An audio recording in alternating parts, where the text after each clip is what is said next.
नमस्कार, मैं हूं आचार्य विक्रमादित्य। भारतीय संस्कृति परम वैज्ञानिक संस्कृति है और भूत का, भविष्य का, वर्तमान का संपूर्ण ज्ञान भारतीय संस्कृति के अंतर्गत उसका ज्ञान लेने का, काल गणनाओं को समझने का कार्य जो है वो ज्योतिष विज्ञान के माध्यम से किया जाता है। और भारतीय संस्कृति के अंदर, सनातन पद्धति के अंदर ज्योतिष विज्ञान भी परम प्राचीन काल से ही विकसित है और भारतीय संस्कृति में एक चमत्कार की तरह उपस्थित होता है। आप समझे, हमारे ऋषि मुनि आज से नहीं, अनादि काल से इस बात को सही समझते हैं कि कौन सा काल किस प्रकार से है, कब ग्रहण पड़ने वाला है, कब ग्रहण नहीं पड़ने वाला है। हमारी काल गणनाएं जो है वो आज से लेकर 1 लाख वर्ष बाद भी क्या स्थिति, कब ग्रहण पड़ेगा, वो सब केवल कैलेंडर काल गणना के अनुसार से कैलकुलेट कर कर गणित की गणनाओं के द्वारा बता देते थे अनादिकाल से। आज विज्ञान तो बड़ी परिष्कृत हुआ है, सैटेलाइट से और अनेक प्रकार की चीज़ों को देखकर वो विज्ञान को उन्होंने वेस्टर्न ने भी समझना शुरू कर दिया एस्ट्रोनॉमी के हिसाब से। लेकिन भारतीय संस्कृति की काल गणना जो है परम वैज्ञानिक है। देखिए, हमारी काल गणना को इस प्रकार समझें, हमारा कैलेंडर जो है वो विक्रमादित्य संवत चलता है आजकल। विक्रमादित्य से पहले जो संवत था वो युधिष्ठिर संवत चलता था।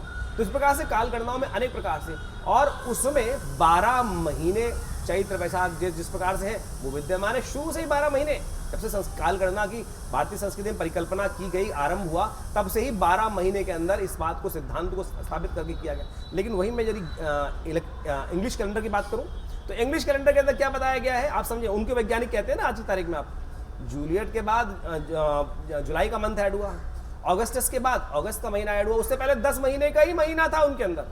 तो यानी काल गणना, जैसे ऋषि आए उन्होंने रिसर्च करी, उनके आप बताते रहे लोग कि आप इतना कर लो, ऐसा कर लो, ऐसा कर लो। लेकिन भारतीय संस्कृति की वैज्ञानिकता पर यदि आपके ही मन में प्रश्न चिन्ह उठे तो मुझे लगता है कि आपके ज्ञान में कमी हो सकती है, लेकिन भारतीय संस्कृति में कोई कमी नहीं। खैर, आज हम उपस्थित हुए हैं आपके समक्ष बातचीत करने के लिए ग्रहण के संबंध में। सूर्य ग्रहण आ रहा है और इस बार का जो ग्रहण है, जो 25 अक्टूबर को लगने वाला है, बड़ा विचित्र ग्रहण है। जी हाँ, बड़ा विचित्र ग्रहण है, क्योंकि शायद आप भी जिस मोर के हैं तो आपने कभी दिवाली वाले दिन ग्रहण के बारे में शायद सुना नहीं होगा। इस बार दिवाली यानी जो कार्तिक मास की अमावस्या के दिन जो ग्रहण पड़ रहा है, वो जो ग्रहण है वो दिवाली के दिन पड़ रहा है। इसीलिए दिवाली को हमने पूजन पद्धति के अनुसार से एक दिन पहले ही उसको पूजने का व्यवस्था बनाई है। तो ये किसी प्रकार भी शुभ नहीं है। तुला राशि में इस बार ग्रहण पड़ रहा है।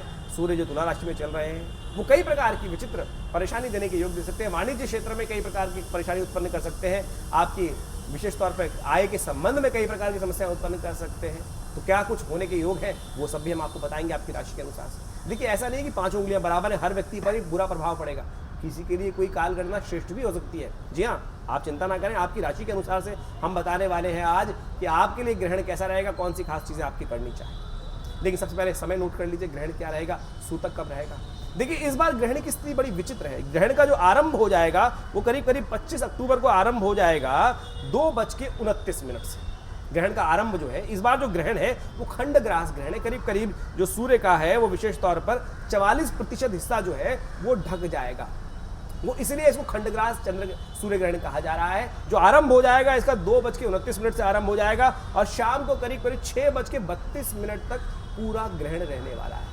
तो इस प्रकार से आपके क्षेत्र में किस कब कब लगेगा तो उसको आप समझ सकते हैं अपने क्षेत्र के अनुसार से।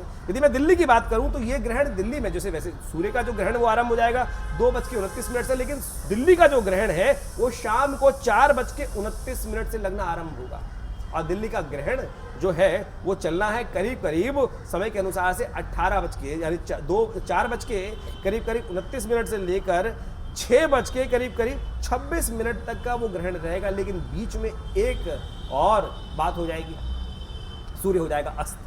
दिल्ली में सूर्य अस्त होने वाले हैं विशेष तौर पर जो करीब 15:38 पर।